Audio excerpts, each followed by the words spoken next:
"We've all agreed you're no longer part of the family," my son wrote. "Don't come to any gatherings." His wife even liked the message.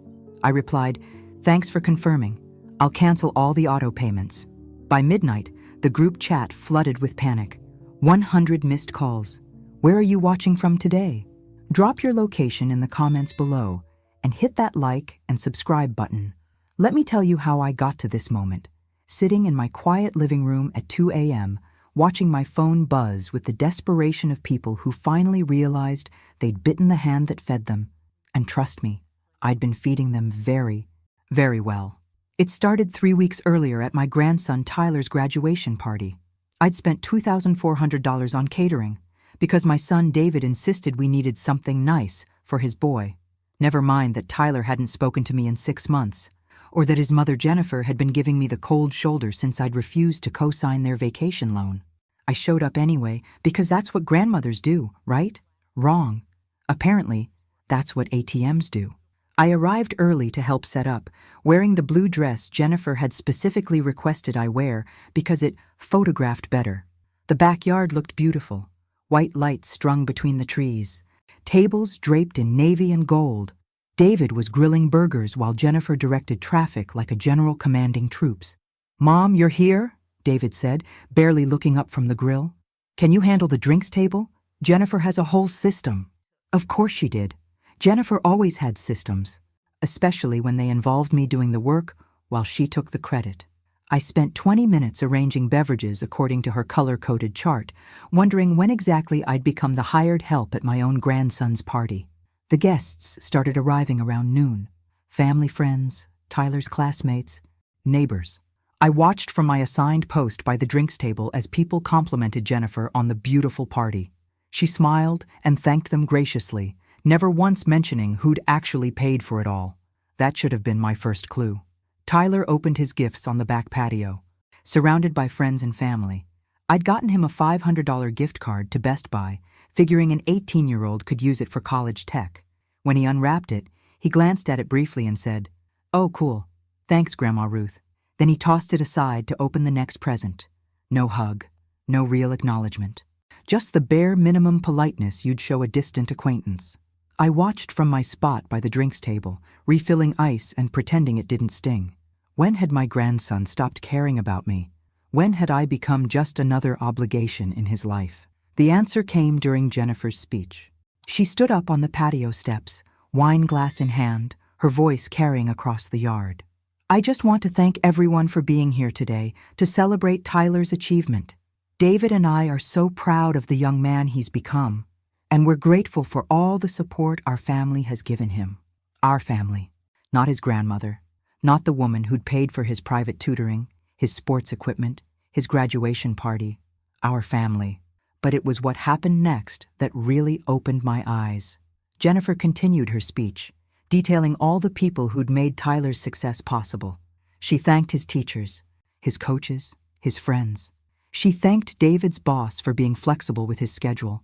She even thanked the neighbors for being patient during his loud drum practice phase. She never mentioned me. Not once. I stood there, watching the woman whose mortgage I'd been secretly paying for 3 years give a heartfelt speech about family support. And I realized something that probably should have occurred to me years earlier. I wasn't family to them. I was a service provider. The party continued around me, but I'd stopped participating. I watched Jennifer hug Tyler, watched David beam with pride, watched relatives pat them both on the back for raising such a fine young man. Nobody looked my way. Nobody seemed to notice I was there at all. As the afternoon wore on, I found myself doing mental math, the catering bill, the deposit for Tyler's freshman dorm, the monthly transfers to David and Jennifer's account that they thought I didn't know they knew about, the car insurance I paid for Tyler's Honda, the credit card bills I'd quietly handled when David's construction business hit rough patches. By my calculations, I'd invested approximately $47,000 in Tyler's life over the past 4 years alone. Apparently, that bought me the privilege of standing by the drinks table, invisible and unacknowledged. The final straw came when I overheard Jennifer talking to her sister by the dessert table. "Thank God Tyler got into State University," Jennifer was saying. "The tuition is so much more reasonable than those private schools. And with David's income stabilizing, we should be able to handle it without too much stress. Her sister nodded sympathetically. It's so expensive these days. How are you managing? Jennifer lowered her voice conspiratorially. Well, between you and me, David's mother helps out sometimes. Nothing major, but every little bit counts. Nothing major. 3 years of mortgage payments, thousands in emergency loans, Tyler's entire graduation party. Nothing major. I set down the pitcher I was holding and walked quietly to my car. Nobody noticed me leave. Why would they? The ATM had served its purpose for the day. That night, I sat in my kitchen with my laptop open, staring at my bank's auto pay screen. Mortgage payment to David and Jennifer, $2,147 monthly. Car payment for Tyler's Honda, $378 monthly. Family cell phone plan, $240 monthly. Various credit card minimums for David's business expenses, $890 monthly. For 3 years, I'd been quietly covering $4,350 every month in expenses for a family that apparently didn't consider me part of their circle. That's when my phone buzzed with the group chat message that changed everything. David had created a family group chat a year earlier, supposedly to keep everyone connected. Jennifer, Tyler, David's brother Mark, Mark's wife Sarah, and me. It was mostly used for sharing photos and coordinating holiday plans. But this message was different.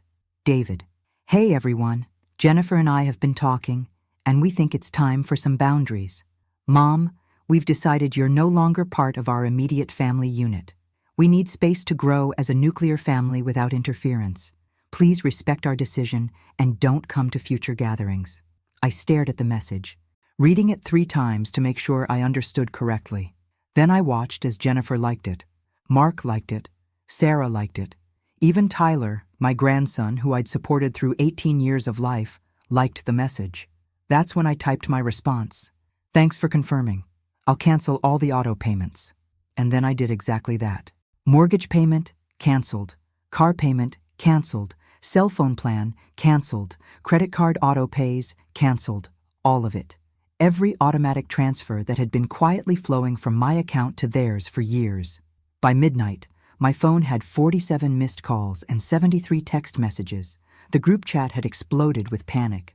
Suddenly, everyone wanted to talk to the woman they'd just excluded from the family. But I was done talking. I turned off my phone and went to bed, sleeping better than I had in years. Tomorrow would bring consequences. But tonight, for the first time in decades, I felt like I mattered again, even if it was just to myself. The pounding on my front door started at 7:23 a.m.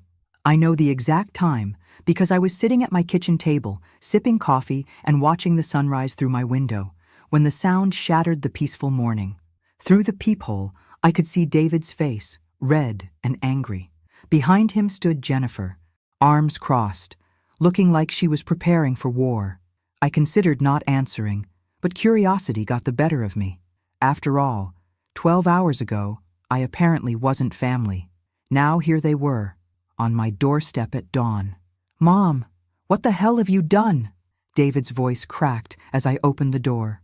I stepped back to let them in, noting how Jennifer pushed past me without so much as a greeting. They were both still in yesterday's clothes, looking like they hadn't slept. Good. Maybe they'd spent the night learning what real stress felt like. I did exactly what you asked, I said calmly. You wanted boundaries. You got them. Jennifer whirled around, her carefully styled hair now a mess. You can't just cancel everything. Do you know what you've done? I poured myself another cup of coffee, deliberately not offering them any. Let them stew in their panic while I enjoyed my morning routine. I've respected your wishes. You said I'm not family, so I stopped acting like family. David slumped into my kitchen chair without invitation. Mom, you don't understand. The mortgage payment is due tomorrow. If it doesn't go through, then I suppose you'll need to make other arrangements, I interrupted. Like actual adults do. The silence that followed was delicious. For years, I'd watched them take my financial support for granted, never once acknowledging the sacrifices I'd made to keep their lives comfortable. Now they were getting a taste of reality, and it was bitter medicine. Jennifer found her voice first. Ruth, this is ridiculous. We had a family disagreement, but that doesn't mean you should destroy our financial stability. Oh, I think you're confused, I said, settling back into my chair. I'm not destroying anything. I'm simply no longer participating in your financial stability. There's a difference. The look that passed between David and Jennifer spoke volumes. They'd been counting on my money without ever actually asking for it, assuming my support was unconditional and eternal. Well, conditions had definitely changed. Look, David said, running his hands through his hair.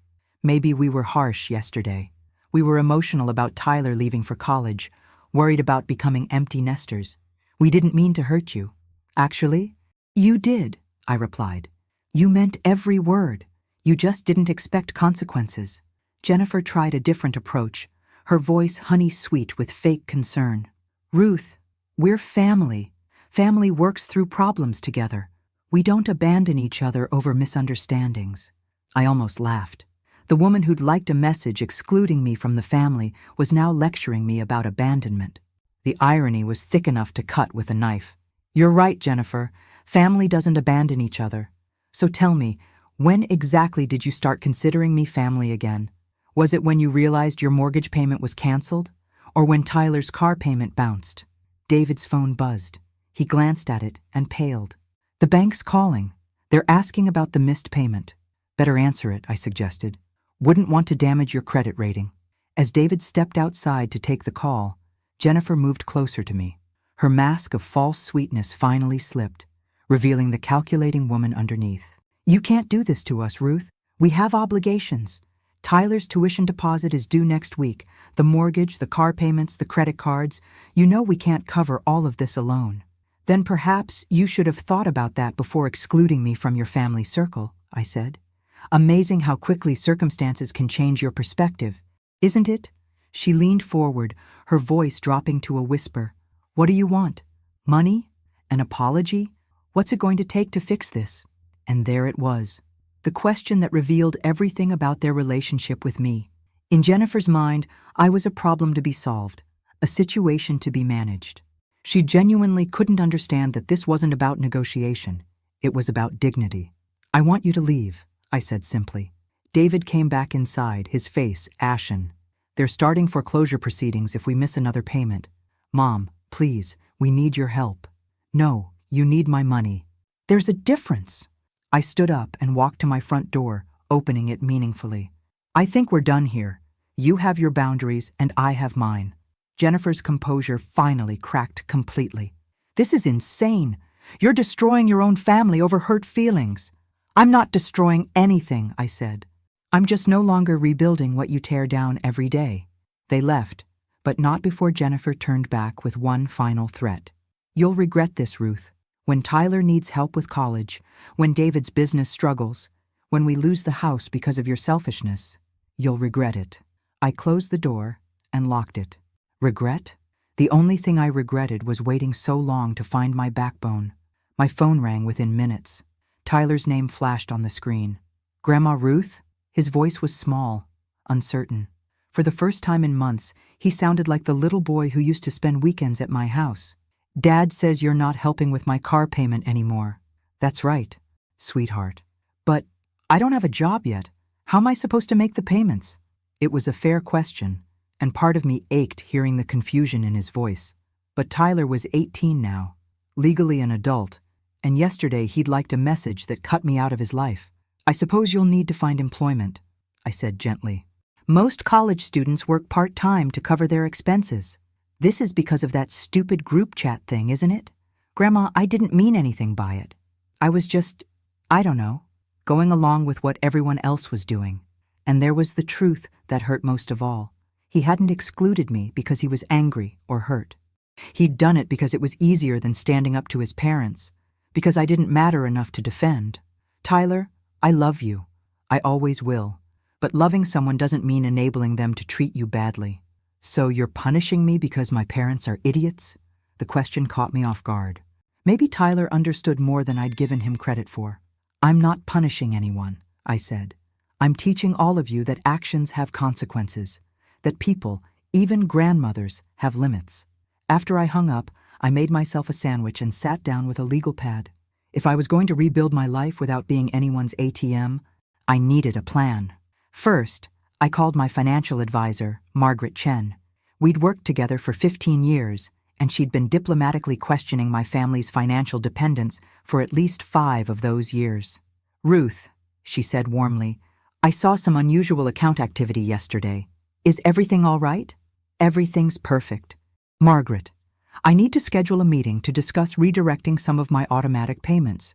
Permanently." There was a pause. "The family support payments?" "All of them." Another pause, then something that sounded suspiciously like relief in her voice. "How about tomorrow morning? I think we have a lot to discuss." That evening, my phone rang every 20 minutes. David, Jennifer, Tyler, even Mark and Sarah calling to mediate the situation. I let them all go to voicemail. At 11 p.m., a new message appeared in the family group chat. "David, Mom, please call me back. We can work this out. I know we hurt you, but we're family." Family forgives. Family forgives. But family also respects. Family also appreciates. Family also considers each other's feelings before making unilateral decisions about who belongs and who doesn't.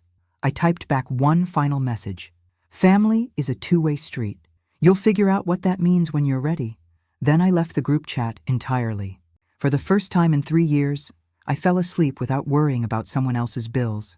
It was a beautiful feeling, but something told me this was just the beginning of a much larger reckoning. Margaret Chen's office overlooked downtown from the 23rd floor, all glass and chrome with enough legal degrees on the wall to outfit a small law firm.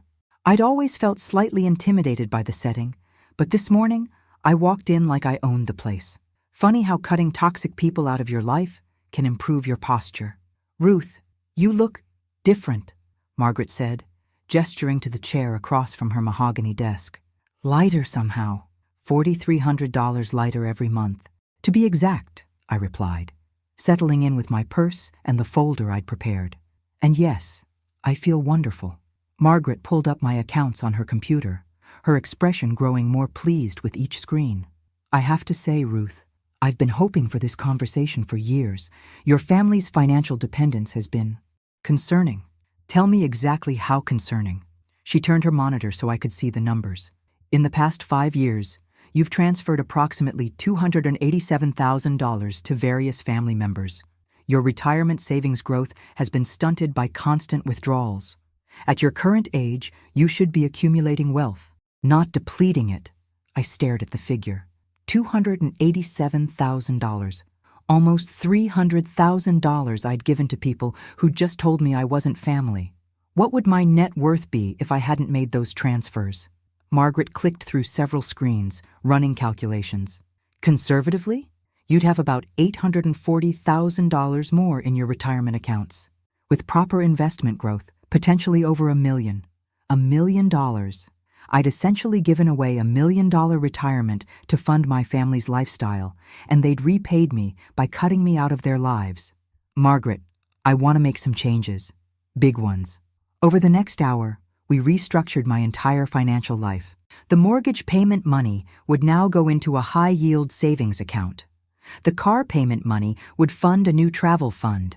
The family cell phone money would cover my own increased insurance and healthcare costs. But the credit card auto-pays presented an interesting opportunity. "These business expenses David's been charging," Margaret said, reviewing the statements. "Are you aware that some of these look questionable?" I leaned forward. "What do you mean?" "Restaurant charges at expensive steakhouses, golf course fees, a weekend at a casino resort in Atlantic City. Either David's business involves a lot of entertainment, or he's been using your money for personal expenses." The betrayal cut deeper than I'd expected. Not only had they been taking my money for granted, they'd been misusing it. David had been living it up on my dime while telling everyone I helped out sometimes. "Margaret, I want you to have our attorney send a formal accounting request. I want to know exactly what David's been charging to those credit cards for the past 3 years. Are you considering legal action?" "I'm considering all my options." We spent another hour setting up new investment strategies, updating beneficiaries on my accounts, and discussing my long-term financial goals. For the first time in years, those goals didn't include supporting ungrateful adult children. As I was leaving, Margaret handed me a business card. "Ruth, I'd like you to meet someone. Eleanor Hartwell. She's a personal coach who specializes in helping women reclaim their power after difficult family situations. I think you two would hit it off. I walked out of that building feeling like a different woman. The afternoon sun seemed brighter, the air cleaner. I had plans now, goals that didn't revolve around other people's needs. My phone buzzed with a text from Jennifer. "Ruth, Tyler's car was repossessed this morning. He's devastated. How could you do this to your own grandson?" I stared at the message, waiting for the guilt to hit. Instead, I felt something unexpected. Relief. Tyler's car being repossessed meant he'd face real consequences for his choices. Maybe it would teach him something his parents clearly hadn't. I texted back, "Actions have consequences. Tyler will learn to make better choices." Her response was immediate. "You're a horrible grandmother." I almost replied with a list of everything I'd done for Tyler over the years, but stopped myself. I didn't owe Jennifer explanations anymore. I didn't owe any of them anything. Instead, I drove to Eleanor Hartwell's office for an impromptu consultation. Eleanor was about my age, with silver hair and laugh lines that suggested she'd figured out how to enjoy life. Her office was warm and inviting, filled with plants and comfortable furniture that made you want to sink in and tell secrets. "Margaret called ahead," Eleanor said, offering me tea. "She said you're going through a family restructuring." That's one way to put it. I prefer getting my life back. For the next hour, I told Eleanor everything. The years of silent support, the graduation party humiliation, the group chat exclusion, and my nuclear response. She listened without judgment, occasionally asking clarifying questions. "Ruth, let me ask you something," she said when I finished. "In all those years of supporting your family financially, did they ever express gratitude? Did they ever acknowledge what you were sacrificing for them?" I thought about it carefully. "No, never directly. It was always treated like it was just what I was supposed to do." "And when did you start believing that was your job?" The question hit me like a physical blow. When had I started believing that my value as a mother and grandmother was measured by my willingness to solve everyone's financial problems? "I think, after my husband died," I said slowly. "David was struggling with his new business. Jennifer was pregnant with Tyler. They needed help, and I had life insurance money. It felt good to be needed. Being needed and being used are two different things." We talked for another 30 minutes about boundaries, self-worth, and the difference between helping and enabling. Eleanor gave me homework. Write down every financial sacrifice I'd made for my family over the past 5 years, and beside each one, note whether anyone had thanked me. As I drove home, my phone rang constantly. David, Jennifer, Tyler, Mark, Sarah, even some cousins I hadn't heard from in months. Word was spreading through the family grapevine that the Bank of Ruth had closed. I let them all go to voicemail. That evening, I started my homework assignment. The list was longer than I'd expected, and the thank you column remained stubbornly empty. Page after page of financial support, and not a single expression of genuine gratitude. But the exercise revealed something else, a pattern of escalating demands. It had started with small emergency loans and evolved into automatic monthly payments. They'd been conditioning me, gradually increasing their dependence until I was essentially funding their entire lifestyle. And I'd let it happen because being needed felt better than being alone. At 9 p.m., David showed up at my door again. This time he was alone, and he looked terrible. Exhausted, stressed, maybe even a little humbled. "Mom, can we talk? Really talk?" I let him in, but I didn't offer coffee or try to make him comfortable. Those days were over. "David, before you say anything, I want you to know that I've had my attorney pull all the credit card statements. I know about the casino resort. I know about the golf club memberships. I know about the expensive dinners you've been charging to my account." His face went white. "Mom, I can explain." "No explanations necessary. I understand perfectly. You've been living a lifestyle you can't afford on my money, and you've been lying about it." He slumped into my sofa, looking like a man whose world was collapsing. Good. Maybe it needed to collapse. "What do you want from me?" he asked quietly. "I want you to grow up. I want you to take responsibility for your choices, and I want you to stop treating me like an ATM with gray hair. And if I do that, if I change, if I make things right, will you help us again?" I looked at my son. this middle-aged man who still wanted Mommy to solve his problems, and I felt a strange mixture of love and disappointment. David, that's exactly the wrong question. You're still thinking about what you can get from me instead of what you can give back to this relationship. He sat there for a long moment, processing. Then, surprisingly, his shoulders began to shake. My successful grown son started crying right there on my couch. I don't know how to fix this, Mom. I don't know how to pay the mortgage or keep Tyler in school or save my marriage. I've been depending on your money for so long, I forgot how to handle things myself. It was the first honest thing he'd said to me in years. But honesty, I was learning, doesn't automatically earn forgiveness. It just makes the conversation more productive. Then you'd better start remembering, I said gently, because I'm done being your safety net. After he left, I sat in my quiet house and realized something important. I wasn't angry anymore. I was disappointed and I was determined, but I wasn't angry. I was just done being taken for granted. The funeral home smelled like lilies and regret. I sat in the back row of folding chairs, watching my sister Linda's family grieve without really seeing me. Funny how invisible you become when people don't need your checkbook. Linda had passed suddenly from a heart attack at 68, 2 weeks after my family fallout.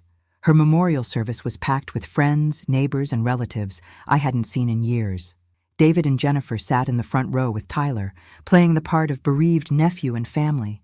They'd nodded politely when they saw me, but kept their distance. Perfect. I wasn't in the mood for their drama anyway. Ruth? Ruth Henderson? A woman about my age approached my chair, her face familiar but aged. It's me, Susan Williams. We went to high school together.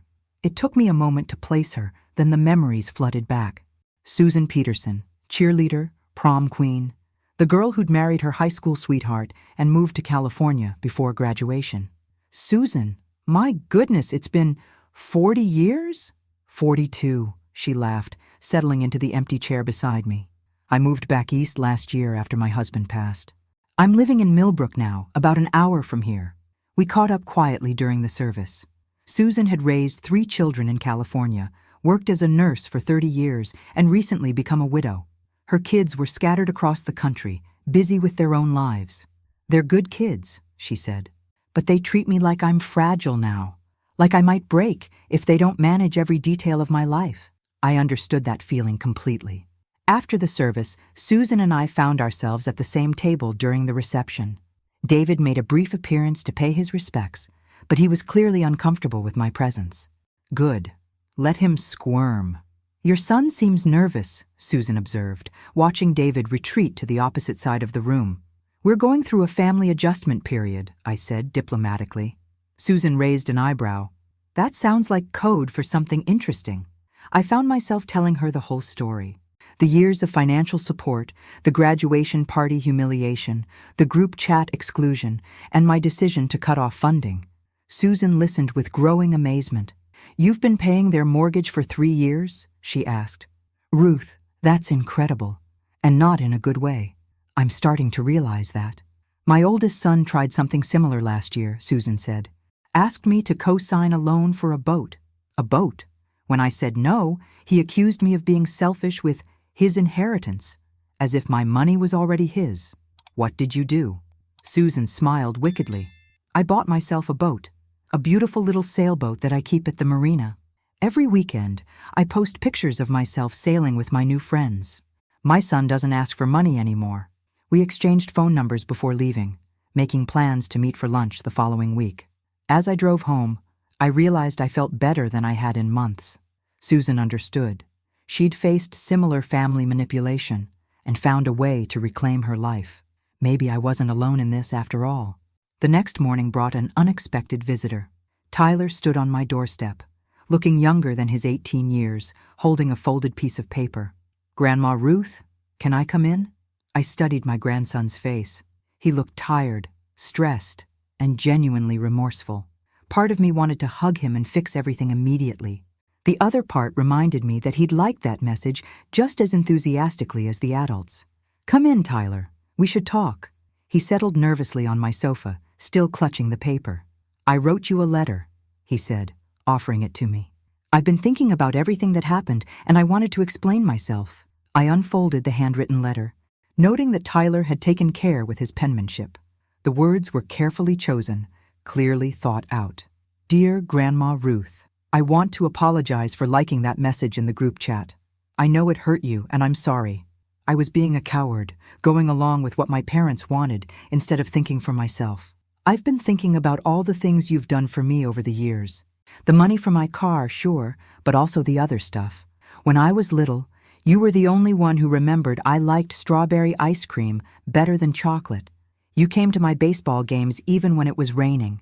You helped me with my science fair projects when my parents were too busy. I know you loved me. I felt loved.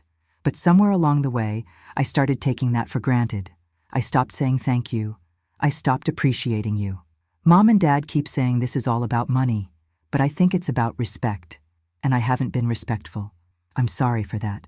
I don't expect you to fix my car situation or help with college.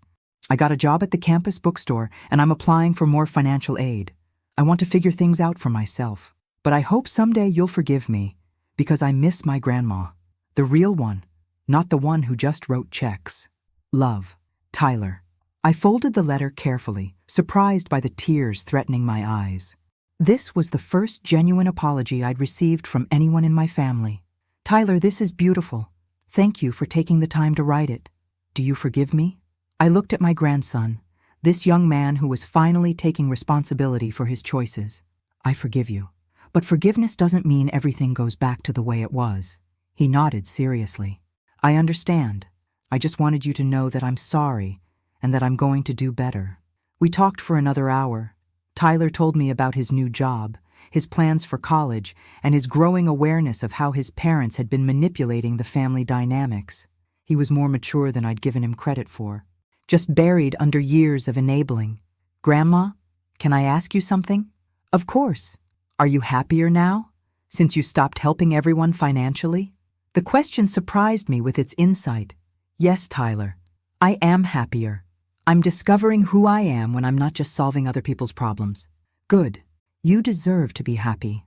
After Tyler left, I called Susan. We made plans to drive to the coast the following weekend, just for fun. When was the last time I'd done something just for fun? That afternoon, Eleanor Hartwell called to check in. Ruth, how are you handling the family pressure? Better than I expected. I had a breakthrough with my grandson today. That's wonderful. What about the others? I thought about David's desperate visits, Jennifer's angry texts, the constant voicemail messages. They're still in crisis mode, still thinking this is temporary. What makes you think it isn't temporary? The question caught me off guard. Was this temporary? Was I planning to eventually resume my role as family ATM? Eleanor, I think I've been waiting for them to prove they've changed, but maybe that's the wrong approach. What would be the right approach? Maybe I need to prove to myself that I've changed, that I'm not the same woman who let herself be taken for granted for years. That evening, I did something I'd been avoiding for weeks. I sat down and wrote my own letter, not to my family, but to myself, a promise about the woman I wanted to become. Dear Ruth, you are not responsible for everyone else's financial security. You are not required to sacrifice your comfort for other people's convenience. You are allowed to say no. You are allowed to expect gratitude. You are allowed to be appreciated for who you are, not what you can provide. Your worth is not measured by your willingness to solve problems or write checks. Your value comes from your kindness, your wisdom, your decades of experience, and your capacity for love. You have raised your children. You have been a good wife, mother, and grandmother. You have paid your dues. The rest of your life belongs to you. Don't forget this again. Love. Yourself. I folded the letter and put it in my jewelry box next to my mother's pearl earrings and my wedding ring. A reminder of who I was becoming. That night, I slept peacefully for the first time since Linda's funeral, and in my dreams, I was sailing on a beautiful boat with new friends while my phone sat silent on the dock. The next morning would bring new challenges, but I was ready for them. I was finally ready to live my own life. The letter arrived on a Tuesday morning, mixed in with my usual bills and grocery store circulars. The return address made my stomach clench. Hartwell, Morrison and Associates, attorneys at law. My first thought was that David had hired a lawyer to somehow force me to resume the family payments. But as I opened the envelope with trembling fingers, I realized the truth was much worse. The letter was from Jennifer's attorney, informing me that I was being sued for elder financial abuse against my own family. According to the complaint, I had manipulated the family's financial dependents to exercise undue influence over their decisions. By suddenly withdrawing support, I had allegedly caused severe emotional and financial distress that constituted a form of abuse. The audacity took my breath away. They were actually trying to make me the villain in this story. I called Eleanor immediately. She listened grimly as I read the legal language aloud. "Ruth, this is obviously frivolous, but it's also concerning. It sounds like they're trying to establish a legal foundation for claiming you're mentally incompetent." "What do you mean?" "If they can convince a court that your financial decisions are erratic or harmful, they might try to get conservatorship over your assets. It's a common scam families run on elderly relatives." My blood ran cold. They weren't just trying to get my money back, they were trying to take control of all of it. "Eleanor, what do I do?" "First, don't panic. Second, call Margaret Chen immediately. Third, get yourself the best attorney money can buy. If they want to play legal games, let's make sure you win." I spent the rest of the day assembling my defense team. Margaret recommended a family law attorney named Patricia Morse, who specialized in elder financial abuse cases. Patricia was sharp, experienced, and immediately grasped the situation. "Mrs. Henderson, your daughter-in-law has made a serious miscalculation," Patricia said during our emergency meeting. "Not only is this lawsuit baseless, it's actually backfired. By filing these claims, she's created a legal record of her family's financial dependence on you. That's going to be very useful for our countersuit." "Countersuit?" Patricia smiled grimly. "Oh yes, we're going to sue them for financial exploitation of an elderly person. 3 years of mortgage payments, credit card abuses, and manipulation. We have a very strong case." Over the next week, we built our defense systematically. Margaret provided detailed financial records showing the pattern of family dependence. Eleanor documented the emotional manipulation. Patricia gathered evidence of David's business expense abuses.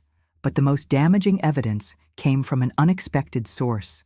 Tyler called me on Thursday evening, his voice shaky with anger. "Grandma Ruth, I need to tell you something about the lawsuit." "Tyler, you don't have to get involved in this." "Yes, I do, because I know something they don't think I know." He told me about a conversation he'd overheard between his parents and Jennifer's lawyer. They'd been coaching him on what to say if called as a witness, instructing him to claim that I'd been confused and erratic in recent months. They wanted him to suggest that my financial decisions showed signs of mental decline. "They want me to lie, Grandma. They want me to help them steal your money by claiming you're losing your mind." The betrayal was breathtaking in its scope. They weren't just taking my money. They were trying to take my autonomy, my dignity, my very right to make my own decisions. "Tyler, would you be willing to testify about what you overheard?" "Absolutely. I'm done protecting them. What they're doing is evil." That weekend, Susan drove up to visit and provide moral support. We sat in my garden, drinking wine and planning my counterattack. "You know what I find most amazing about this whole situation?" Susan said, refilling our glasses. "What's that?" "They're spending money they don't have on lawyers to try to get money they're not entitled to. It's like watching someone dig their own grave with a gold shovel." She was right. The legal fees alone would cost them thousands. Money they clearly didn't have since they'd been depending on my support. They were borrowing against their future to fund a lawsuit that would likely fail. "Susan, I have an idea. A terrible, wonderful idea." Monday morning, I called Patricia with my proposal. She listened carefully, then began laughing. "Mrs. Henderson, that's absolutely diabolical and completely legal. I love it." The next phase of my plan required patience and perfect timing. While Jennifer's lawyer prepared their frivolous lawsuit, I began quietly gathering something much more powerful: documentation of every financial interaction we'd had over the past 5 years. Bank transfers, credit card statements, loan agreements, even casual text messages about money. Margaret's team compiled everything into a comprehensive financial history that painted a clear picture of systematic exploitation. But the coup de grace came when Patricia's investigator discovered something Jennifer probably thought I'd never find out about. She'd been telling her friends and neighbors that I was becoming senile and that they were managing my finances for my own protection. She'd been laying the groundwork for this legal assault for months, possibly years. Patricia, how much can we sue them for? Well, there's the $287,000 in direct transfers. Then there's interest and penalties, emotional distress, legal fees. And if we can prove fraudulent intent, she calculated rapidly, we could be looking at over $500,000. $500,000, more than they'd ever be able to repay. And if they can't pay, then we start seizing assets. The house, the cars, the business equipment, everything goes to satisfy the judgment. That afternoon, I did something that felt both terrifying and exhilarating. I authorized Patricia to file our countersuit immediately, asking for full damages and requesting an emergency hearing to freeze all of David and Jennifer's assets pending the outcome. Mrs. Henderson, are you sure you want to go nuclear? Patricia asked. I thought about the group chat message, about Tyler's car being repossessed while they planned their legal assault, about years of thankless financial support followed by accusations of mental incompetence. Patricia, they fired the first shot. I'm just making sure it's the last shot of the war. The papers were served that evening while David and Jennifer were having dinner at their favorite restaurant. According to the process server, Jennifer actually shrieked when she read the countersuit. They called me within an hour, both of them shouting through the speakerphone. Mom, this is insane! David's voice was pitched high with panic. You're trying to destroy us!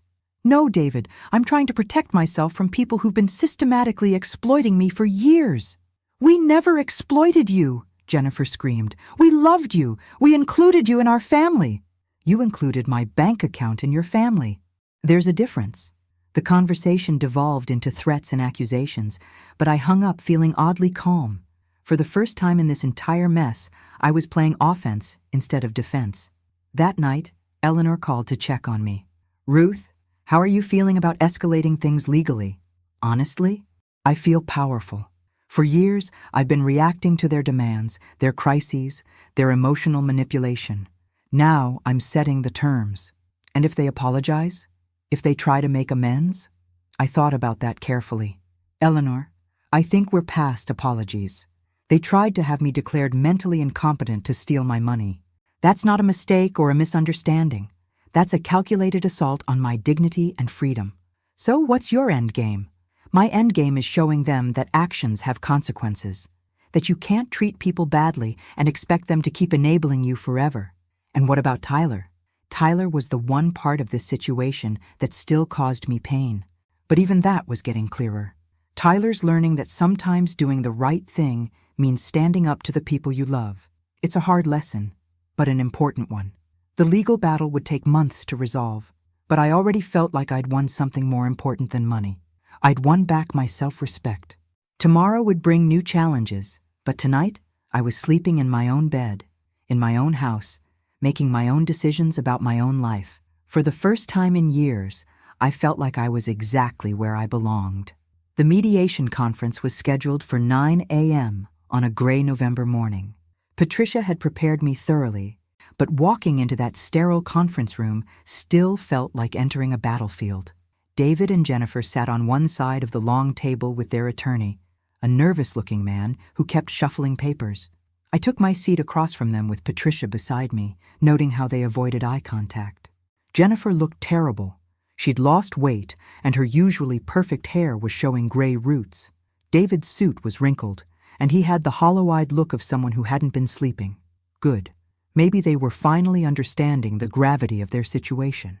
The mediator, a calm woman in her 60s named Dr. Sarah Blackwood, opened the session with the standard speech about confidentiality and good faith negotiations. We're here because both parties have filed serious claims against each other, she began. Mrs. Henderson, you're claiming financial exploitation. Mr. and Mrs. Davis, you're claiming elder financial abuse. These are serious allegations that could result in significant financial and legal consequences for everyone involved. Jennifer's attorney cleared his throat. Dr. Blackwood, my clients are here today hoping to resolve this matter amicably. They love Mrs. Henderson and want to rebuild their family relationship. Patricia leaned forward. Dr. Blackwood, My client has documentation showing that the Davis family has systematically exploited her financially for over 5 years, culminating in an attempt to have her declared mentally incompetent to maintain control of her assets. The mediator reviewed our financial records for several minutes, her expression growing increasingly grave. "Mrs. Davis," she said finally, "these documents show substantial financial transfers from Mrs. Henderson to your family. Can you explain the nature of these payments?" Jennifer's composure cracked immediately. "She's our family. She wanted to help us. We never forced her to give us anything." "But you did expect those payments to continue indefinitely," Patricia interjected. "Even to the point of filing a lawsuit when they stopped." "We filed that lawsuit because her behavior became erratic," David burst out. "She cut off all contact with the family over a simple misunderstanding." Dr. Blackwood consulted her notes. "According to the documentation provided, Mrs. Henderson was excluded from family gatherings via group text message. Is that accurate?" The silence that followed was deafening. Their attorney whispered something urgent to Jennifer, who flushed red. "That was taken out of context," Jennifer said weakly. "The message read, and I quote," Patricia said, reading from her notes, "We've all agreed you're no longer part of the family. Don't come to any gatherings." How exactly is that taken out of context? Dr. Blackwood made several notes, then looked up with the expression of someone who'd seen enough family dysfunction to fill several psychology textbooks. "Let's take a break," she announced. "I'd like to speak with each party separately." During our private session, Dr. Blackwood was blunt.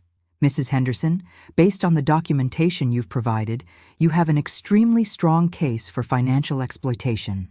The pattern of dependency, the manipulation, the attempt to claim mental incompetence. It's textbook elder abuse. What about their claim that I was being abusive by withdrawing support?" She actually laughed. "Mrs. Henderson, you are under no legal obligation to financially support adult children or their families. Withdrawing voluntary assistance is not abuse, it's boundary setting." When the session resumed, David and Jennifer looked even more shaken. Their attorney had clearly explained their legal position, which was somewhere between weak and non-existent. "Mrs. Henderson," their attorney began carefully, "my clients would like to apologize for any misunderstandings and propose a settlement." "I'm listening," I said coolly. Jennifer leaned forward, tears starting to flow. "Ruth, I'm sorry. We're sorry. We took you for granted, and we handled the whole situation badly. We want to make things right. What did you have in mind?" David pulled out a handwritten document. "We've prepared a formal apology acknowledging our mistakes. We'll drop our lawsuit immediately, and we'll agree to a structured repayment plan for the money you've given us over the years." Patricia examined the document, her eyebrows rising. "Mrs. Henderson, they're proposing to repay $50,000 over 10 years. That's less than 20% of what you've actually provided, and it doesn't include interest or legal fees." I stared at my son, this man who'd once been a little boy who brought me dandelions and told me he loved me every night at bedtime. "David, do you have any idea how much money I've given your family over the past 5 years?" He shifted uncomfortably. "I know it's been substantial. $287,000. Plus interest, that's over $320,000 in today's dollars." The number hit the room like a bomb. Jennifer actually gasped. Their attorney looked like he wanted to disappear. "You're offering to repay $50,000 of the $320,000 you've taken from me, and you think that's fair?" "Mom, we don't have that kind of money," David said desperately. "We've been living paycheck to paycheck." "Living paycheck to paycheck on my paycheck," I corrected. "David, you've been charging casino trips and golf memberships to my credit cards while telling people I help out sometimes. That's not paycheck to paycheck living. That's fraud." Jennifer tried a different approach. "Ruth, what about Tyler? He's your grandson. Do you really want to destroy his family over money?" The manipulation was so blatant, it was almost impressive. Appeal to my love for Tyler to guilt me into accepting their inadequate offer. "Jennifer, let me be very clear about something. Tyler will always be welcome in my life, regardless of what happens between us. But he's also learning an important lesson about consequences and integrity, something you apparently never taught him." Dr. Blackwood intervened. "Let's focus on realistic solutions. Mrs. Henderson, what would you need to see to consider settling this matter?" I looked across the table at David and Jennifer. These people who'd been so casual about taking my money and so vicious about attacking my competence when I stopped providing it. Full repayment of all documented transfers, plus legal fees and interest, a formal admission of financial exploitation, and a binding agreement that they will never again contact me asking for financial assistance. Their attorney went pale. Mrs. Henderson, that's over $500,000. My clients don't have those resources. Then perhaps they should have thought about that before filing a frivolous lawsuit claiming I'm mentally incompetent. Jennifer dissolved into tears. Ruth, you're asking us to lose everything, our house, our cars, David's business. You risked everything when you decided to bite the hand that fed you, I replied calmly. I'm simply allowing you to face the natural consequences of your choices. The mediation continued for another 2 hours, but the positions were clear. They wanted me to accept pennies on the dollar and pretend the whole thing had been a misunderstanding. I wanted full accountability and actual consequences. As we were packing up to leave, David made one last desperate plea. Mom, please, I know we screwed up, but we're still family. Don't destroy us over this. I looked at my son, really looked at him, and felt a strange mixture of love and disappointment. David, you destroyed this relationship when you decided I wasn't family, unless I was paying your bills. I'm just declining to keep funding my own mistreatment. Walking out of that conference room, I felt something I hadn't experienced in years. Complete control over my own life. No more guilt, no more manipulation, no more trying to buy love from people who saw me as an ATM. Patricia was practically glowing. Mrs. Henderson, that was magnificent. They have no legal ground to stand on, and they know it. What happens next? They have 30 days to respond to our settlement demand. If they refuse, we go to trial and likely get everything we asked for plus punitive damages. That evening, Tyler called. Grandma, I heard about the mediation. Are you okay? I'm better than okay, sweetheart. I'm finally free. What does that mean? It means I'm done letting other people define my worth based on what I can do for them. It means I'm going to spend the rest of my life being appreciated for who I am, not what I can provide. And us? Our relationship? Tyler, you and I are fine. You apologize sincerely. You're taking responsibility for your choices, and you're building your own life. That's all I ever wanted from any of you. After we hung up, I poured myself a glass of wine and sat in my garden, watching the sunset paint the sky in brilliant oranges and purples. Tomorrow might bring more legal challenges, more family drama, more attempts at manipulation. But tonight, I was exactly where I wanted to be, free, independent, and finally in control of my own story. The envelope was hand-delivered on a Thursday afternoon, dropped off by a nervous-looking teenager who disappeared before I could tip him. Inside was a single sheet of expensive stationery bearing the letterhead of Davis Construction, LLC, David's business. The letter was typed, formal, and devastating. Dear Mom, we've made our decision. We're not accepting your settlement terms, and we're not dropping our lawsuit. Our attorney has advised us that we have a strong case for elder financial abuse, and we're prepared to take this matter to trial. Furthermore, we've hired a forensic accountant to examine all financial transactions between us over the past 5 years. We believe we'll be able to prove that you used money as a weapon to control our family's decisions. We're also pursuing a competency evaluation. Your recent erratic behavior and vindictive legal actions suggest cognitive decline that requires professional assessment. This ends now. Either you restore our financial arrangements and drop your frivolous countersuit, or we'll see you in court. David and Jennifer Davis. I read the letter twice, then set it down and started laughing. Not bitter laughter or angry laughter, but genuine amusement at the sheer audacity of it all. They were doubling down. After everything we'd discovered, after all the evidence Patricia had compiled, they were actually trying to intimidate me into submission. I called Patricia immediately. They want a war? Patricia said after I read her the letter. Perfect. I love it when opposing counsel makes my job easier. How is this making your job easier? Because they just put their threats in writing. Attempting to coerce an elderly person through legal intimidation is a felony in this state. We can now add criminal charges to our civil suit. Criminal charges? Oh, Mrs. Henderson, we're not just going to take their money anymore. We're going to take their freedom. That afternoon, Patricia filed additional motions with the court, including a request for criminal investigation of the Davis family's actions. She also expedited our asset freezing request, effectively locking down everything they owned pending the trial outcome. The phone started ringing at 6 p.m. David, hysterical and barely coherent. "Mom, what have you done? The bank just froze our accounts. We can't pay the mortgage. We can't pay our employees. We can't pay anything." "David, you sent me a letter threatening to have me declared mentally incompetent. What did you think would happen? This is insane. You're destroying innocent people over hurt feelings." "Innocent people?" I almost choked on the irony. "David, you've spent 5 years systematically exploiting me financially, then tried to have me declared mentally incompetent when I stopped enabling you. In what world does that make you innocent?" Jennifer grabbed the phone. "Ruth, please. We have employees depending on us. People will lose their jobs because of your vindictiveness. Then perhaps you should have considered that before escalating this situation.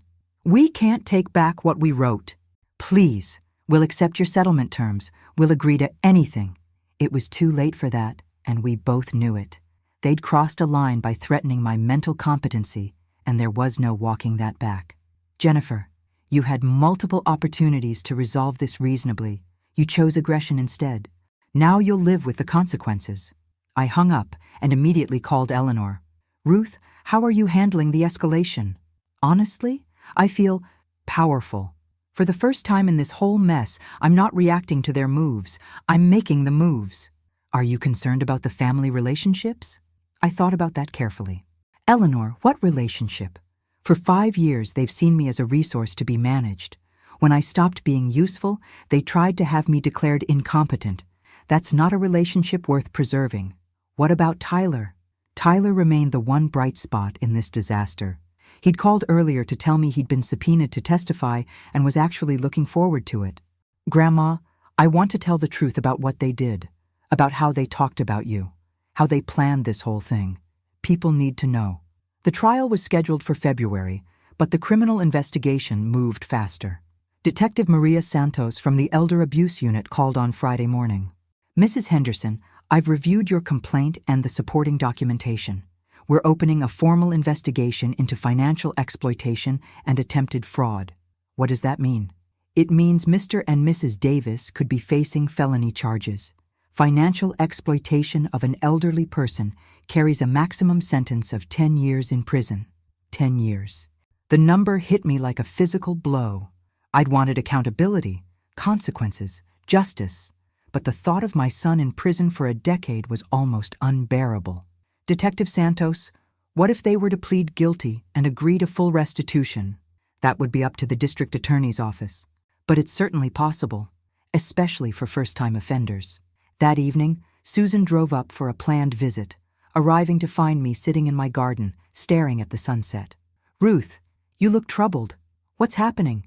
I told her about the criminal investigation, the potential prison sentences, my conflicted feelings about how far this had escalated. "Are you having second thoughts?" she asked gently. "I don't know. Part of me wants them to face real consequences for what they did, but part of me never wanted it to go this far." Susan was quiet for a long moment, then asked a question that cut straight to the heart of everything. "Ruth, if you could go back 5 years and know everything you know now, would you still have helped them financially?" I considered it carefully. No. I would have set boundaries from the beginning. I would have required appreciation, accountability, respect. And if they had given you those things, if they had treated you with dignity while accepting your help, then we wouldn't be sitting here having this conversation. Susan nodded. "That's your answer. This isn't about the money, and it never was. It's about dignity and respect. They chose to treat you badly, and now they're learning that actions have consequences." She was right. I wasn't destroying my family over money. I was protecting myself from people who'd been systematically destroying my sense of self-worth for years. Monday morning brought an unexpected call from a reporter at the local newspaper. "Mrs. Henderson, I'm working on a story about elder financial abuse in our community. Would you be willing to share your experience?" The idea terrified and thrilled me simultaneously. Going public would mean exposing my family's behavior to the entire community, but it would also mean helping other elderly people recognize and resist similar exploitation. Can I think about it? Of course. The story would be published with or without your participation, but your perspective would be valuable. After she hung up, I called Patricia. Should I talk to the reporter? Mrs. Henderson, that's entirely your decision. But I will say this. Publicity often encourages other victims to come forward. You might not be the only elderly person they've taken advantage of. Other victims. The thought hadn't occurred to me, but it made perfect sense. People who would systematically exploit their own mother might not limit themselves to family members. I called the reporter back that afternoon. I'll do the interview, but I want to make sure the focus is on prevention and education, not just sensationalizing my family's dysfunction. Absolutely, Mrs. Henderson. This is about helping other families avoid similar situations. As I prepared for the interview, I realized something important. I wasn't ashamed anymore. For months, I'd felt embarrassed about being taken advantage of, guilty about cutting off support, conflicted about the legal consequences. But now I felt something else entirely. Proud. Proud of finally standing up for myself. Proud of refusing to be anyone's ATM. Proud of showing other elderly people that they didn't have to tolerate financial abuse from their families. Tomorrow would bring the interview, and next week would bring more legal developments. But tonight, I was sleeping peacefully, knowing I'd chosen dignity over dysfunction. And for the first time in years, that felt like enough. The newspaper article hit the stands on a Tuesday morning, and by noon, my phone was ringing nonstop. The reporter had done an excellent job, focusing on the warning signs of elder financial abuse while protecting my family's privacy. But the local community was small enough that most people figured out who was involved. The response was overwhelming and unexpected. Mrs. Henderson, said the first caller, an elderly woman named Grace Patterson. I read your story in the paper, and I wanted to thank you. My daughter has been pressuring me to co-sign loans for years, and reading about your experience gave me the courage to say no. The second call came from a man whose son had been gradually taking control of his finances for his own protection. The third was from a woman whose family was pressuring her to sell her house and move in with them. By the end of the week, I'd received over 40 calls from elderly people dealing with financial manipulation from their families. The article had touched a nerve in the community. Eleanor suggested I consider starting a support group. Ruth, you've obviously struck a chord. These people need guidance, and you have experience they can learn from. I don't know anything about running support groups. You know about setting boundaries, recognizing manipulation, and standing up for yourself. That's exactly what they need to hear. The idea grew on me over the weekend. Susan encouraged it enthusiastically. You could call it something like Seniors Supporting Seniors or The Dignity Project, she suggested. Meet weekly, share experiences, give each other courage. Would you help me run it? Are you kidding? I've been dealing with my own family manipulation for years. This sounds perfect. We scheduled the first meeting for the following Thursday evening at the community center. I expected maybe a dozen people. 27 showed up. The stories they shared were heartbreaking and familiar. Adult children who'd gradually taken control of bank accounts. Grandchildren who only called when they needed money. Families who'd isolated elderly relatives from friends and outside support. But the most powerful moment came when a frail woman in her 80s stood up to speak. My name is Dorothy, and 6 months ago, my son convinced me to sign over power of attorney because I was getting confused. Last week, I discovered he'd sold my house and moved me into assisted living without my consent. I don't know what to do. The room went silent. Dorothy's situation was exactly what David and Jennifer had been trying to create for me. Dorothy, I said gently, have you spoken to an attorney? I can't afford one, and my son says no one will believe me because I'm old and forgetful. Patricia had been attending the meeting as my guest. She stepped forward. Dorothy, I'm a family law attorney, and what you're describing is criminal fraud. I'd be happy to represent you pro bono. By the end of the evening, Patricia had taken on 3 more cases, and we'd formed a network of support that felt revolutionary. These weren't just support group members. They were warriors reclaiming their dignity. Meanwhile, my own legal case was approaching its climax. David and Jennifer's attorney had requested another mediation session, claiming his clients were now willing to accept full accountability. "Mrs. Henderson," he said during our phone call, "my clients realize they made serious errors in judgment. They're prepared to accept your original settlement terms and provide a public apology.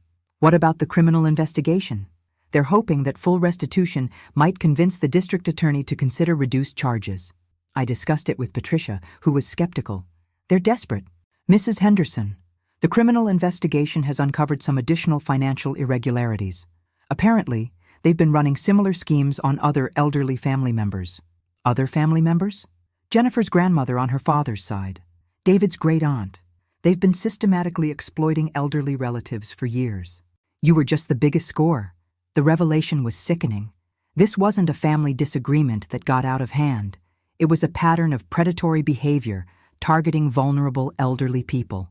"Patricia, what kind of additional charges are we looking at?" "Multiple counts of elder financial abuse, elder, fraud, conspiracy. If convicted on all counts, they could be facing 20 to 30 years combined." 20 to 30 years. The numbers felt surreal. My son and daughter-in-law could spend decades in prison for what started as unpaid mortgage assistance. But the more I learned about their other victims, the less sympathy I felt. Jennifer's grandmother had lost her life savings. David's great-aunt had been forced to sell her home. They'd been running a family financial abuse operation for at least 6 years. The second mediation session was scheduled for the following week. This time, David and Jennifer arrived looking defeated, accompanied by a different attorney and a financial advisor. "Mrs. Henderson," their new attorney began, "my clients want to make a full confession and complete restitution to all victims." They'd prepared a comprehensive settlement package, full repayment of all money taken from me, $327,000 with interest. Similar restitution to the other elderly relatives, public apologies, acknowledging their financial abuse, and agreements to seek counseling for financial manipulation behaviors. "What about the criminal charges?" Patricia asked. "The district attorney has agreed to consider plea bargains if full restitution is made to all victims and my clients cooperate with the investigation." I looked across the table at David and Jennifer. Jennifer was crying silently, her makeup streaked down her cheeks. David looked like a man who'd aged 10 years in 6 months. "David," I said quietly, "do you understand what you did? Not just to me, but to all of us?" He nodded, unable to speak. "Say it. I need to hear you say it." His voice was barely a whisper. "We exploited you. We took advantage of your generosity and your love for family. We manipulated you financially and emotionally. And when you tried to protect yourself, we attacked your mental competency to try to regain control. And we did the same thing to other family members. We targeted elderly relatives because we thought they were vulnerable and couldn't fight back." Jennifer looked up, mascara streaking her face. "Ruth, I'm sorry. I'm so sorry. We became people I don't recognize. We hurt people we should have protected." It was the first genuine apology I'd received from either of them. Dr. Blackwood, who was mediating again, reviewed the settlement terms carefully. "Mrs. Henderson, this is a comprehensive resolution. Are you prepared to accept these terms?" I thought about Dorothy from the support group, about the other elderly people who'd called after the newspaper article, about the pattern of abuse that went far beyond my own family. "I'll accept the financial terms and the cooperation with criminal investigation. But I have additional requirements." "What kind of requirements?" "I want them to speak at our support group meetings. I want them to help educate other families about the warning signs of elder financial abuse. I want them to use their experience to prevent other people from becoming victims." Their attorney looked surprised. "You want them to become advocates against elder abuse?" "I want them to understand the full impact of what they've done and work to prevent others from making the same mistakes." David looked up for the first time during the session. "Mom, you want us to help other families? I want you to help repair the damage you've done to the community. Financial abuse destroys families, David. Maybe you can help put some of them back together." The agreement was signed that afternoon. Full restitution to all victims, cooperation with law enforcement, and a commitment to elder abuse prevention advocacy. Walking out of that conference room, I felt something I hadn't expected. Hope. Not hope for rebuilding my relationship with David and Jennifer, but hope that something good might come from this nightmare. That evening, Tyler called with news that surprised me. Grandma, I've been accepted to law school. I want to specialize in elder law, helping elderly people protect themselves from financial abuse. Tyler, that's wonderful.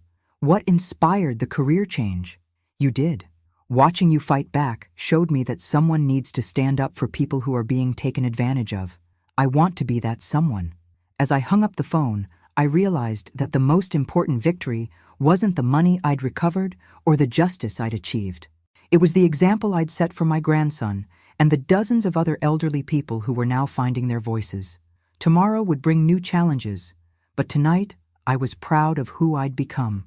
Not the grandmother who wrote checks to buy affection, but the woman who stood up for herself and inspired others to do the same. And that felt like the best inheritance I could leave behind. 6 months after the settlement, I was sitting in my new office at the community center, preparing for our weekly support group meeting, when Tyler knocked on the door. "Grandma, do you have a minute?" He was dressed in a sharp suit, looking every inch the serious law student he'd become, but his expression was troubled, which immediately put me on alert. "Of course, sweetheart. What's wrong?" Tyler settled into the chair across from my desk, then pulled out a thick manila folder. "I've been doing some research for my elder law class, looking into financial abuse cases, and I found something you need to see." He opened the folder, revealing what looked like court documents and newspaper clippings. "Remember how Dad and Jennifer said they'd only been doing this for a few years? Well, I dug deeper into public records. Grandma, they've been running this scam for over a decade." My blood went cold. "What do you mean?" Tyler spread out the documents methodically. Jennifer's first husband before she married Dad. She convinced his elderly father to sign over power of attorney in 2009. The old man died 6 months later, and Jennifer inherited everything. The family contested the will, but by then, the money was gone. I stared at the documents, trying to process what I was seeing. "Tyler, are you saying Jennifer has done this before?" "Not just Jennifer. Dad, too. Remember his first business, the one that failed right before he married Jennifer? I found bankruptcy records. He'd been charging elderly clients for home repairs, taking their money up front, then declaring bankruptcy to avoid completing the work. The room started spinning. This wasn't a family that had gradually fallen into bad financial habits. This was a systematic pattern of elder abuse going back more than a decade. How many victims? Tyler's face was grim. "At least 12 that I can document. Probably more. Grandma, they've been targeting elderly people their entire adult lives." I reached for my phone to call Patricia, but Tyler stopped me. "There's more. Something that's going to hurt." He pulled out a final document. This one newer than the others. "Last week, Jennifer filed for divorce from Dad. But here's the thing. She's claiming that the elder abuse was all his idea, that she was just following his lead.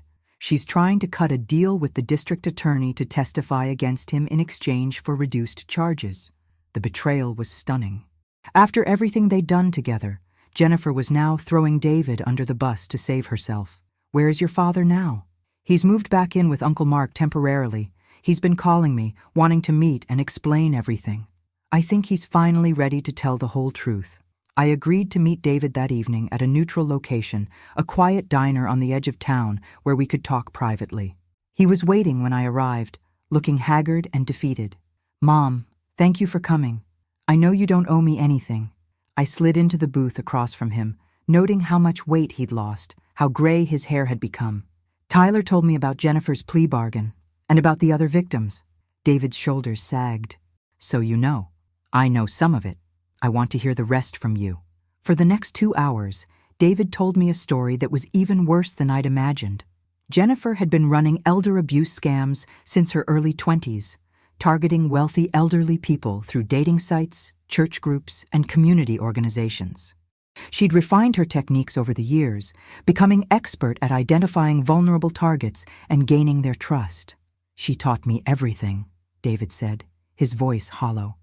"How to spot elderly people who were isolated, how to gradually gain control of their finances, how to make them dependent on us emotionally so they'd keep giving."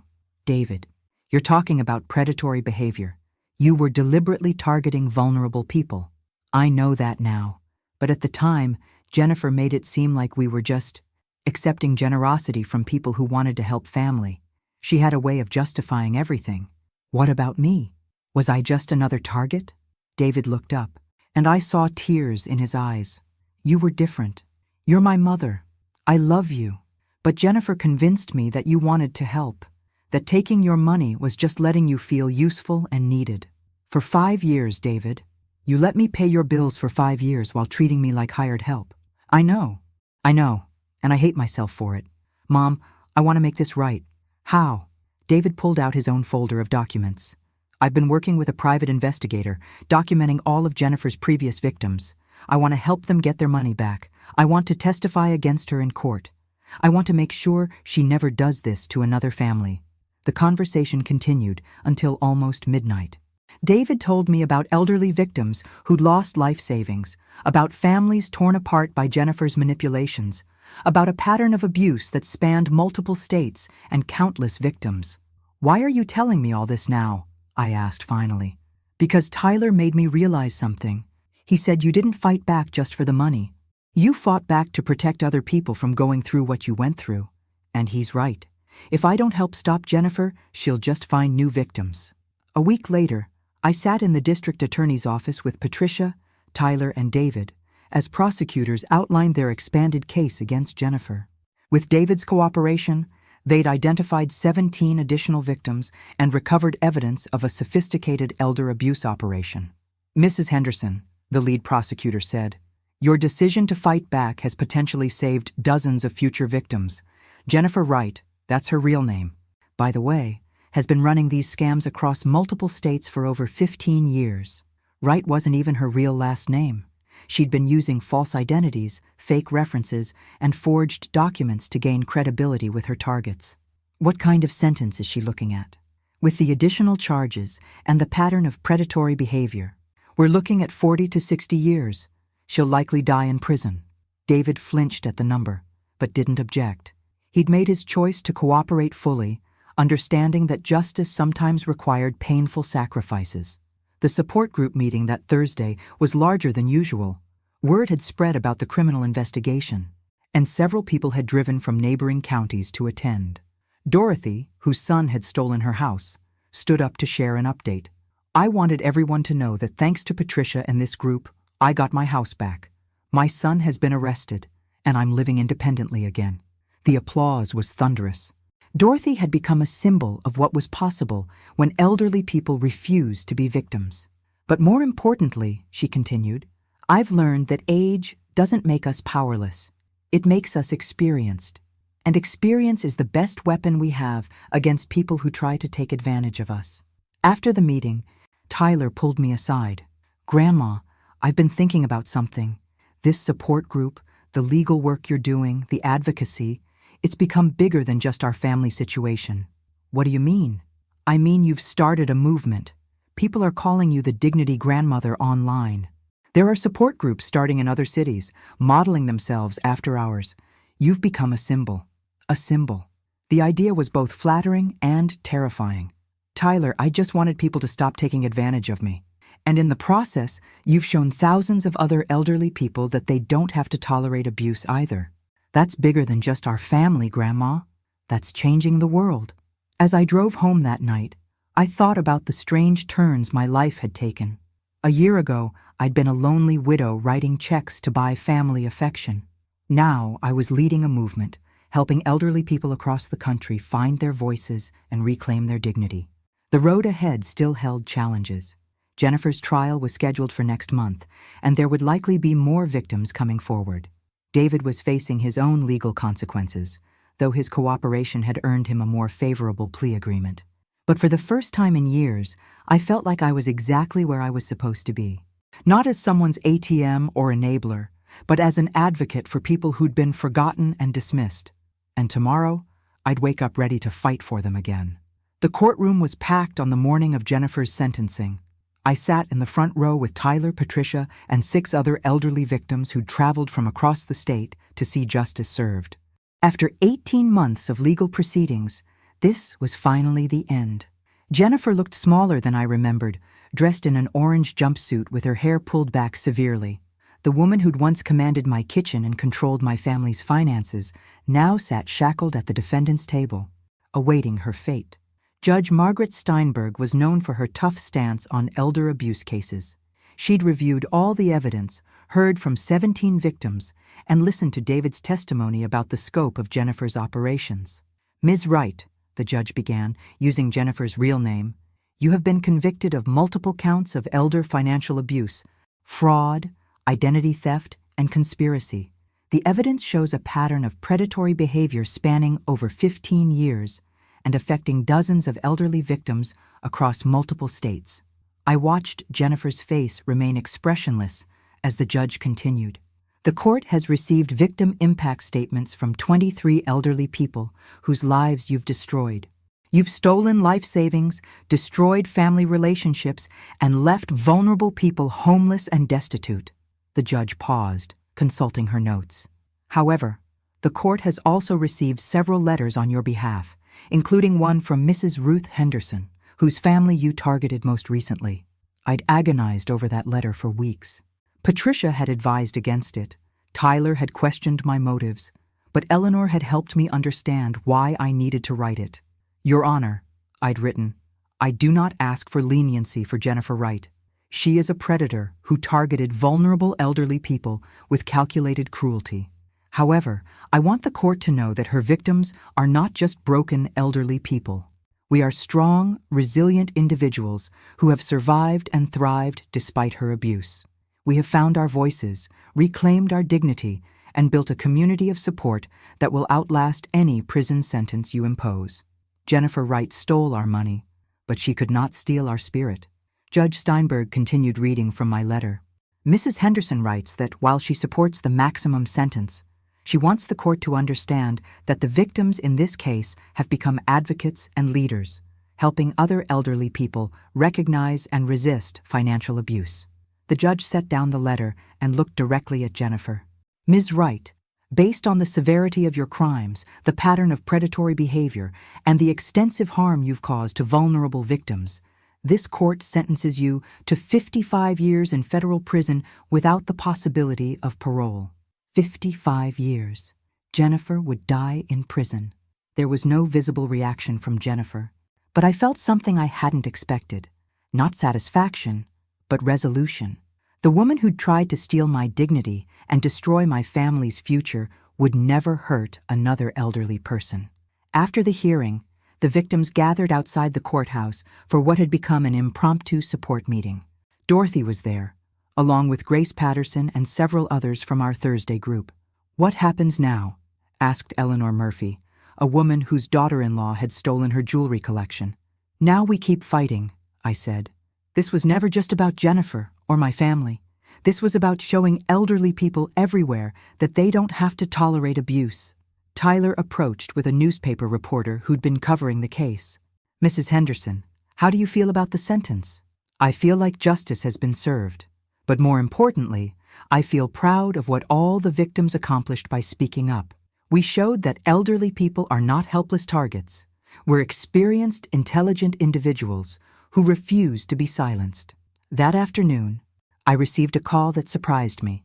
David was being released from county jail after serving 8 months and completing his community service requirements. His cooperation had earned him a suspended sentence and 5 years of probation. "Mom," he said when I answered the phone, "I know I don't have the right to ask, but would you consider meeting with me? I want to apologize properly, and I have something to propose." We met at the same diner where he'd confessed Jennifer's full history of abuse. He looked better than he had in months, healthier, more focused, less defeated. "Mom, I know I can never fully make up for what I did to you and the others, but I want to try." "What did you have in mind?" David pulled out a business plan, professionally prepared and detailed. "I want to start a nonprofit organization focused on elder abuse prevention. I want to use my experience as Jennifer's partner to help law enforcement identify and prosecute financial predators." I reviewed the documents carefully. The plan was comprehensive, well-researched, and potentially very effective. "David, this is impressive work, but why should I trust you?" "Because I understand these schemes from the inside. I know how predators think, how they choose targets, how they gain trust. I can teach elderly people to recognize the warning signs before they become victims." "And you'd work with our support group?" "If you'll have me." "Mom, I know I'll never be your son the way I was before all this happened, but maybe I can be something better. Maybe I can be part of the solution instead of part of the problem. It took me several weeks to decide. I consulted with Tyler, with Eleanor, with Patricia, and with the other support group members. The consensus was cautious, but supportive. If he's serious about prevention work, Dorothy said, then his insider knowledge could help a lot of people.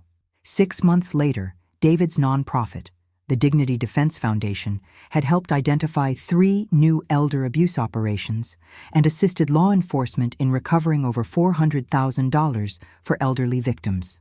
Our Thursday support group had grown into a network of 17 chapters across 3 states. Tyler had graduated law school and opened a practice specializing in elder law. The newspaper had written a follow-up article calling our movement a model for elder advocacy nationwide. But the moment that meant the most to me came on a quiet Tuesday evening. Tyler called with news that his law firm had just taken on a major case, a class action lawsuit against a scam operation targeting elderly people through fake charity calls. "Grandma, we're going to shut down an entire call center that's been stealing from seniors. And it all started because you taught me that elderly people deserve dignity and respect." After we hung up, I sat in my garden, watching the sunset and thinking about the strange journey my life had taken. A year and a half ago, I'd been a lonely widow writing checks to buy family affection. Now, I was leading a movement that was helping elderly people across the country find their voices. My phone buzzed with a text from Susan. "Wine tonight? I have news about my sailboat adventure." I smiled and texted back, "Absolutely. I have news too." As I got ready for our evening together, I caught sight of myself in the mirror. The woman looking back at me wasn't the same person who'd stood in her kitchen 18 months ago, humiliated and excluded from her family's life. This woman stood straighter, smiled more confidently, lived more fully. This woman had learned that dignity wasn't something other people could give or take away. It was something you claimed for yourself, defended fiercely, and shared generously with others who needed to find their own. And this woman was just getting started. Tomorrow would bring new challenges, new victims to help, new battles to fight. But tonight, I was exactly where I belonged, free, independent, and surrounded by people who valued me for who I was, not what I could provide. The family that had tried to exclude me had taught me the most valuable lesson of my life. Sometimes the greatest gift you can give yourself is the courage to walk away from people who don't appreciate you. And sometimes that courage changes not just your life, but the lives of everyone around you. I turned off the lights and headed out to meet Susan, ready for whatever adventures lay ahead. Because I'd finally learned the secret that had taken me 70 years to discover. The best chapters of your life can begin at any age, as long as you have the courage to write them yourself. Thanks for listening. Don't forget to subscribe and feel free to share your story in the comments. Your voice matters.